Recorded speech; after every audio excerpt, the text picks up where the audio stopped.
नमस्कार। आज के इस वीडियो में हम पढ़ेंगे भिन्न के बारे में। क्या है भिन्न, विषम भिन्न, सम भिन्न, मिश्र भिन्न और भिन्नों का जोड़ना, भिन्नों का घटाना, भिन्नों का गुणा, भिन्नों का भाग। तो चलिए शुरू करते हैं। भिन्न फ्रैक्शन एक संख्या है जो पूर्ण के किसी भाग को दर्शाती है।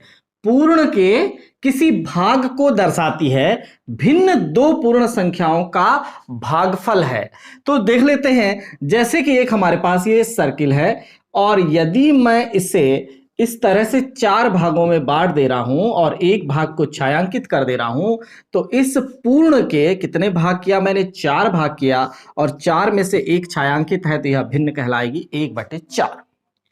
इसी प्रकार मान लो एक आयत ले लेता हूं और इसे इस तरह से चार बराबर भागों में बांट देता हूं और इसमें से यदि मैं 3 भाग छायांकित कर देता हूं तो इस भिन्न को हम कहेंगे 3/4। चार भागों में से 3 भाग छायांकित हैं। अब यदि मैं इस तरह से एक सर्किल फिर ले लेता हूं और इस सर्किल में मैं 3 बराबर भाग करता हूं, ये देखिए इस तरह से 3 बराबर भाग करता हूं और 3 बराबर भागों में से यदि 2 भागों को छायांकित कर देता हूं तो इस तरह से प्राप्त भिन्न 2/3 होगी। इसी प्रकार हम ले लेते हैं, यहां पर मैं ले लेता हूं 2 सर्किल। ये 2 सर्किल मैंने ले लिया समान आकार के और इस तरह से मैंने उसे खंडों में बांट दिया। अब यहां पर ये देखिए 4 में से पूरे 4 खंड छायांकित हैं, यानी ये पूरा एक पूर्ण है और यहां पर ये 4 में से 3 भाग छायांकित हैं।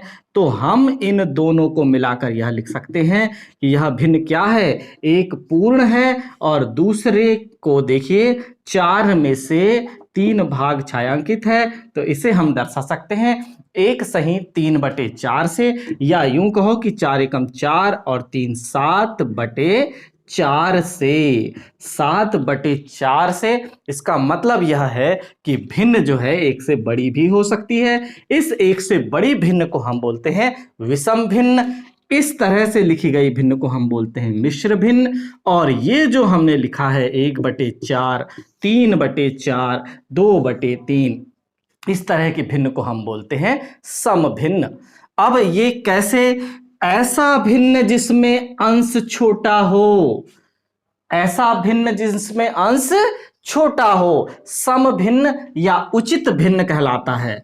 ऐसा भिन्न जिसमें अंश बड़ा हो विषम भिन्न या अनुचित भिन्न कहलाता है।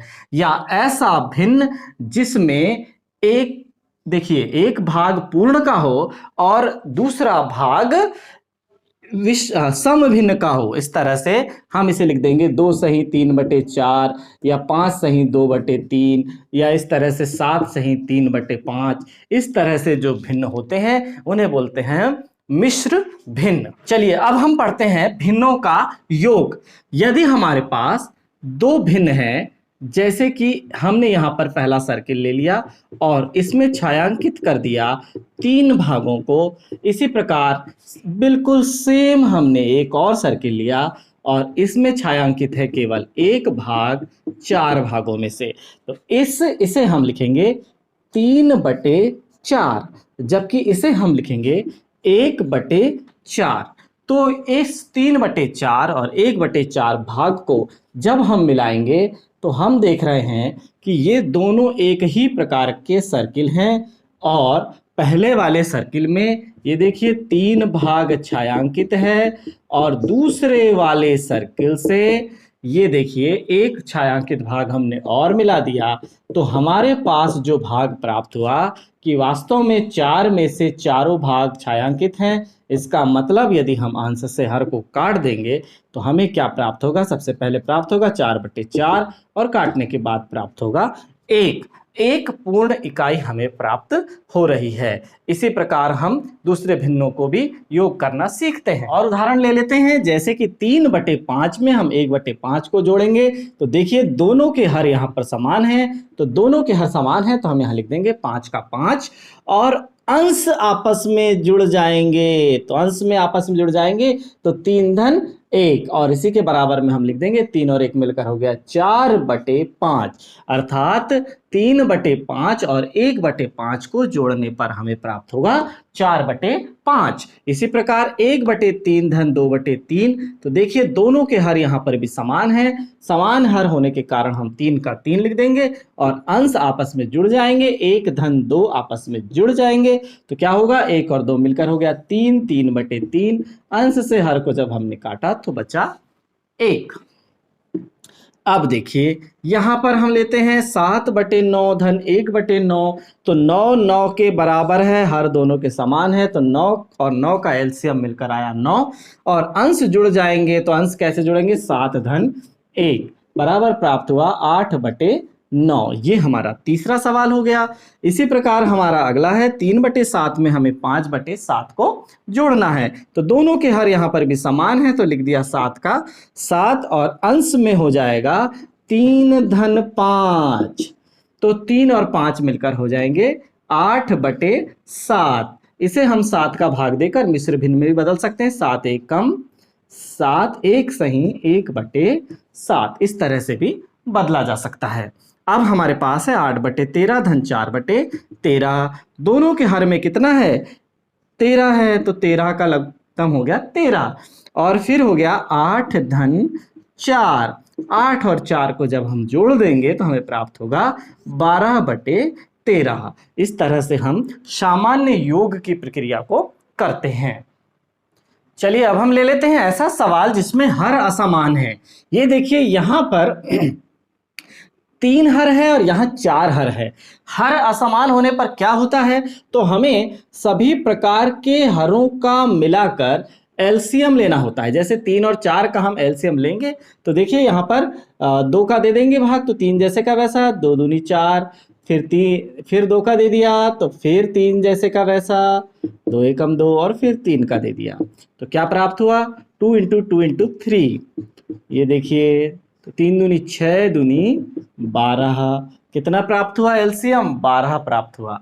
तो हमें इन दोनों के हर में 12 लाना है, तो देखिए पहले ही भिन्न है 2/3, तो इसमें हर में 12 लाने के लिए किसका गुणा करना पड़ेगा, तो पढ़ लो 3 का पढ़ा, 3 एकम 3, 3 दूनी 6, 3 चौ 12, 4 का गुणा करना पड़ा, तो अंश में भी किसका गुणा करेंगे 4 का गुणा करेंगे। इसी प्रकार यहाँ देखिए 3/4 है, हर में हमें 12 लाने के लिए क्या करना पड़ेगा, 4 का पढ़ा पढ़िए, 4 एकम 4, 4 दूनी 8, 4 तिया 12, 3 बार, तो ऊपर भी 3 बार। तो देखिए यहाँ क्या हुआ, 2 चौके, देखिए अंश का गुणा अंश में और हर का गुणा हर में, तो 2 चौके 8/3 चौ 12, फिर यहाँ क्या प्राप्त हुआ 3 तिया 9/4 तिया 12। ये हमारे पहले सवालों की तरह सवाल आ चुका है। अब हमारे पास चूंकि हर समान है, तो हर जैसे ही समान होता है तो उसे एक ही बार लिख दिया जाता है, 12 का 12, और अंश में लिख दिया जाएगा ये 8 धन 9, 8 धन 9, तो 8 और 9 मिलकर हो गया 17/12। इस तरह से हमें ऐसी भिन्नों का भी योग करना सीखना है जिनके हर असमान हो। तो इस तरह से हमें एलसीएम लेना होता है, एलसीएम के बराबर हर को लाना होता है, और फिर हर समान होने पर इस तरह से हमें जोड़ना होता है। एक और सवाल लेते हैं। अब हमारे पास सवाल है 6/5 धन 7/10। अब इन दोनों भिन्नों को जोड़ने के लिए हमें 5 और 10 का एलसीएम लेना होगा। तो देखिए हम सबसे पहले 2 का भाग देंगे, 5 जैसे का वैसा, 2 पंचे 10, फिर 5 का दिया तो 1 1, तो क्या प्राप्त हुआ 2 × 5, एलसीएम क्या प्राप्त हुआ 2 × 5, तो 10 प्राप्त हुआ। अब हम देखेंगे कि इसमें पहले वाले भिन्न में हमें 10 लाना है, तो 6/5, हर में ऐसा क्या करना पड़ेगा 10 लाने के लिए, तो 5 दूनी 10, 2 का गुणा हुआ, तो अंश में भी किसका गुणा करेंगे 2 का गुणा करेंगे, फिर यहाँ पर धन है तो धन लगा दिया, 7/10। मजे की बात यह है कि हमारे पास ऑलरेडी इस भिन्न में 10 दिया हुआ है, तो किसी का भी हमें गुणा करने की आवश्यकता नहीं है। अब देखिए पहला गुणा है तो क्या होगा 6 दूनी 12 हो गया, और हर में क्या हो गया, 5 दूनी 10। गुणा की प्रक्रिया बहुत आसान है, अंश का अंश में गुणा और हर का हर में गुणा होता है। धन 7/10। ये देखिए हमारा सवाल फिर से आसान हो गया है, हर समान है इसलिए 10 का हुआ 10 और अंश आपस में जुड़ जाएंगे तो 12 धन 7। तो 12 और 7 को जब हम जोड़ देंगे तो हमें प्राप्त होगा 19/10। इसे हम मिश्र भिन्न में भी बदल सकते हैं। चलिए अब समझते हैं भिन्नों का घटाना। भिन्नों का घटाना, जैसे कि हमारे पास कोई सवाल दिए हों 2/5 ऋण 1/5। तो देखिए हम इसे कैसे हल करेंगे। हमारे पास सबसे पहले हर समान है, हर समान है तो हमने लिख दिया 5 का 5 और अंश को भी जैसे का वैसा लिख देंगे 2। ये माइनस है तो माइनस, 1 है तो 1, 2 - 1 तो हो जाएगा 2 ऋण 1, मतलब 2 में से 1 कम होगा तो बचेगा 1/5। ये हमारा आंसर आ जाएगा। बहुत ही आसान तरीका है। फिर हम सवाल लेते हैं 3/7 ऋण 2/7। इस तरह का घटाना यदि हमें है तो देखिए 7 7 दोनों के हर में है तो 7 का 7 हो गया। फिर अंश में हो जाएगा 3 ऋण 2 तो बचेगा यहाँ पर 1 अंश में और हर में आ गया 7, 1/7। और भी सवाल ले लेते हैं। हमारे पास है 9/11 ऋण 5/11। तो देखिए कैसे हल करेंगे। दोनों के हर समान है तो 11 का 11 और अंश में हो जाएगा 9 ऋण 5। 9 में से जब हम 5 घटा देंगे तो बचेगा 4 और हर में बचेगा 11। ये हमारा आंसर आ गया 4/11। इसी प्रकार और भी सवाल ले लेते हैं 13/19 ऋण 15/19।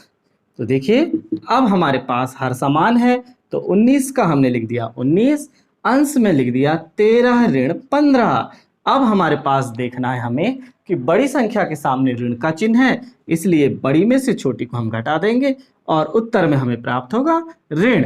तो 15 में से जब 13 कम हो जाएगा तो बचेगा 2, लेकिन बड़ी के सामने ऋण होने के कारण ऋण 2/19। इस तरह से हमें अंतर के रूप में ऋण 2/19 प्राप्त होगा। चलिए अब हम ले लेते हैं ऐसे सवाल जिनके हर असमान हो।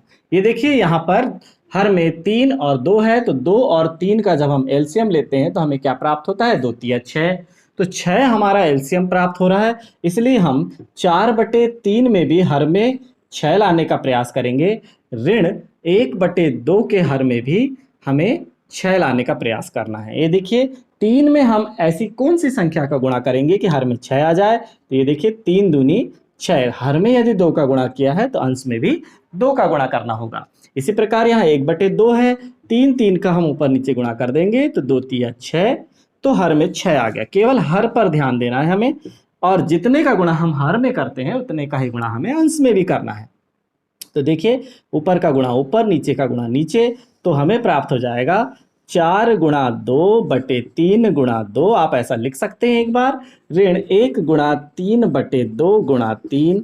तो देखिए क्या हो जाएगा, 4 दूनी 8/3 दूनी 6, ऋण 1 × 3/2 × 6। अब दोनों के हर में क्या प्राप्त हो गया, 6 प्राप्त हो गया। तो देखिए अंश में क्या आएगा, 8 ऋण 3 तो प्राप्त हो जाएगा। देखिए 8 में से 3 गया तो 5/6। इस तरह से हमारा आंसर प्राप्त हुआ। इसी प्रकार हम और एक सवाल ले लेते हैं। हमारे पास सवाल है 5/7 ऋण 19/21। 5/7 ऋण 19/21 है। तो देखिए हम इसे कैसे हल करेंगे।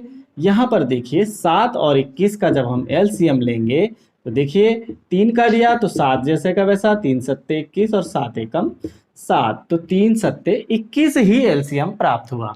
21 एलसीएम प्राप्त हुआ तो 5/7 में ऊपर नीचे किसका गुणा करेंगे हम 21 लाने के लिए, 3 का गुणा कर देंगे, जबकि 19/21 में ऑलरेडी 21 है।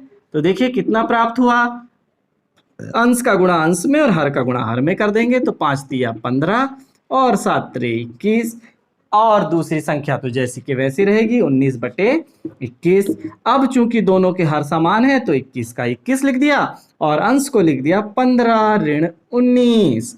अब चूंकि बड़ी संख्या ऋणात्मक है इसलिए 19 में से 15 घट जाएगा, बचेगा 4, लेकिन चिन्ह लगेगा ऋण का, ऋण 4/21 हमारा आंसर प्राप्त होगा। चलिए अब ले लेते हैं भिन्नों का गुणा। कैसे करेंगे भिन्नों का गुणा? जैसे 2/3 गुणा 5/7 है, तो हमें यह देखना है कि यदि गुणा का चिन्ह लगा हुआ है तो अंश का गुणा अंश में 2 गुणा 5 और हर का गुणा हर में 3 गुणा 7। बहुत ही आसान प्रक्रिया है गुणा की। देखिए तो 2 गुणा 5 यानी 2 पंचे 10 और 3 गुणा 7 यानी 3 सत्ते 21। यह आसान तरीका है, इसे हम सरलतम भिन्न में भी बदलने का प्रयास कर सकते हैं, लेकिन ये ऑलरेडी सरलतम में है तो इसे हम नहीं बदलेंगे। देखिए और भी दूसरे सवाल हम लेते हैं। 5/7 गुणा 3/5 इस तरह से है, तो हम यहाँ देख लेते हैं अंश का गुणा अंश में और हर का गुणा हर में। अब हम यहाँ पर एक बात और देखते हैं कि क्या हम इसे इस खंडित रूप में भी सरलतम रूप में बदल सकते हैं। तो हमें यहाँ यदि सोचना है, हम डायरेक्ट गुणा भी कर सकते हैं कि 3 5 15/7 35, 15/35 हमें प्राप्त हो जाएगा। लेकिन हमें यह नजर आ रहा है कि हर में और अंश में समान संख्या पाई जा रही है, और जब भी गुणा की प्रक्रिया होती है और समान संख्याएं होती हैं तो उन्हें हम यहीं पर यदि हम काट देंगे तो हमें जो उत्तर प्राप्त होगा वह सरलतम रूप में ही प्राप्त होता है। देखिए यहाँ पर एक बार, यहाँ पर भी एक बार, 1 तिया 3 और 7 एकम 7। इस तरह से हमें सरलतम रूप में ही उत्तर प्राप्त होता है। और भी हम सवाल ले लेते हैं, जैसे कि हमारे पास है 2/5 गुणा 4/7। इस तरह से हमारे पास गुणा करना है। तो देखिए 2 का गुणा 4 से और 5 का गुणा 7 से, अंश का गुणा अंश से और हर का गुणा हर से करेंगे तो क्या हो जाएगा? 2 चौके 8 और 5 7 35। इस तरह से गुणा की प्रक्रिया बहुत ही आसान है। अंश का गुणा अंश में और हर का गुणा हर में करना होता है। अब समझते हैं भिन्नों का भागफल कैसे होगा। जैसे 3/5 भागित 2/7। इस तरह से हमें यदि कोई सवाल दिया हुआ है भागफल के रूप में, तो हम केवल क्या करेंगे, ये देखिए 3/5 और इस भाग के चिन्ह को हम गुणा में बदल देंगे और हर का 7 जाएगा ऊपर और अंश का 2 आ जाएगा नीचे। तो ये हो गया 7/2। इस तरह से इस भाग के सवाल को हमने गुणा के सवाल में बदल दिया। ध्यान रखेंगे क्या करना है, पहली वाली भिन्न को यथावत रखना है और भाग के चिन्ह के बाद जो भिन्न दी हुई होती है उसे हम हर को अंश में और अंश को हर में कर देंगे। यह कैसे होता है तो आइए समझते हैं। जैसे हमारे पास है 3/5 भागित 2/7, तो हमें यह पता है कि जब भी A/B/C/D की प्रक्रिया होती है तो सबसे नीचे वाले D का गुणा होता है सबसे ऊपर वाले A से, और B और C ये जो बीच के हैं इनका गुणा होता है नीचे। तो इस प्रक्रिया के लिए हमें देखिए A से किसका गुणा होना चाहिए, A से D का गुणा होना चाहिए, यानी 3 से 7 का गुणा होना चाहिए। तो हमने कर दिया ना, 3 से 7 का गुणा और 5 से 2 का गुणा हर में। तो इस प्रक्रिया को हम इस तरह से याद रखेंगे कि जब भी भाग वाला सवाल हमें मिलेगा तो भाग के चिन्ह के बाद वाली संख्या को पलट देंगे, यानी यहाँ पर 7 जाएगा ऊपर और 2 आएगा नीचे। अब हमारे लिए सवाल आसान हो गया। 3 गुणा 7/5 गुणा 2, तो प्राप्त हुआ 3 सत्ते 21/5 दूनी 10, 21/10 प्राप्त हुआ। इसी प्रकार हम दूसरा सवाल ले लेते हैं 9/5 भागित 3/7। इस तरह से हमारे पास सवाल है। तो हम इसे 9/5 भाग को हम बदल देंगे गुणा में, तो नीचे वाला 7 जाएगा ऊपर और ऊपर वाला 3 आएगा नीचे। इस तरह से हम इसे लिख देंगे। फिर हम इसे गुणा के रूप में लिखेंगे 9 गुणा 7/5 गुणा 3। इस तरह से हमने लिख दिया। फिर हम देखते हैं कि इससे सरलतम भिन्न बनाने की प्रक्रिया में यह 3 इस 9 को काट सकता है 3 बार, 3 तिया 9, तो यह और सरल हो जाएगा। अब हम इस 3 का गुणा 7 में कर देंगे, 3 सत्ते 21, और इस 5 का गुणा इस 1 में कर देंगे तो 5 एकम 5। इस तरह से हमें आंसर प्राप्त हुआ। अब हम लेते हैं कि कैसे हम भिन्नों को आरोही या अवरोही क्रम में जमाते हैं। हमारे पास एक सवाल है 5/7, 3/7, 2/7 और 6/7 सभी भिन्नों में हर समान है। यहाँ देखिए सभी भिन्नों में क्या है, हर समान है, यानी समान हिस्से किए जा रहे हैं। जब हिस्से समान किए जा रहे हैं तो सबसे बड़ी जो अंश होगा, सबसे बड़ा जो अंश होगा वही भिन्न सबसे बड़ी होगी, क्योंकि हर तो समान है सबके। तो देखिए सबसे बड़ा अंश किसका है, सबसे बड़ा अंश इस भिन्न का है। तो यदि हम इसे आरोही क्रम में लिख रहे हैं, देखिए आरोही क्रम में यदि हम लिख रहे हैं तो हमें सबसे छोटे वाले भिन्न को सबसे पहले लेना पड़ेगा। तो सबसे छोटा वाला भिन्न कौन है, सबसे छोटा वाला भिन्न है 2/7, 2/7। फिर उससे बड़ा भिन्न कौन सा है, उससे बड़ा है 3/7। फिर 3 से बड़ा कौन है, 5 है, तो कौन होगा 5/7। और सबसे बड़ा भिन्न क्या हो जाएगा, 6/7। इसी प्रकार यदि हमें इसी भिन्न को अवरोही क्रम में लिखना है तो अवरोही क्रम में कैसे लिखेंगे, देखिए अवरोही क्रम में तो सबसे बड़े भिन्न को हम सबसे पहले ले लेंगे। सबसे बड़ा भिन्न कौन सा है, 6/7। फिर उससे छोटा भिन्न कौन सा है, 5/7। फिर उससे छोटा भिन्न कौन सा है, 3/7। और फिर सबसे छोटा भिन्न है 2/7। यदि हर समान है तो हम आसानी से भिन्नों की पहचान कर सकते हैं। इसी प्रकार यदि अंश समान है, यानी 6/7, 6/9, 6/5 और 6/3, इस तरह से हमारे पास कोई भिन्न दी हुई है और उसमें अंश समान है, अंश समान है, तो हमें क्या करना होगा, अंश समान की स्थिति में देखिए कि अब ये हमारे पास 6 चॉकलेट हैं, 7 हिस्से हो रहे हैं, 6 चॉकलेट हैं 9 हिस्से हो रहे हैं, 6 चॉकलेट हैं 5 हिस्से हो रहे हैं और 6 चॉकलेट हैं 3 हिस्से हो रहे हैं। सबसे ज्यादा फायदे में कौन रहेगा, सबसे ज्यादा फायदे में यह रहेगा, यानी सबसे बड़ी भिन्न कौन सी हुई, यह हुई। और सबसे छोटी भिन्न जिसका हर सबसे देखिए बड़ा है वह भिन्न सबसे छोटी, क्योंकि यहाँ पर हिस्सेदार ज्यादा है।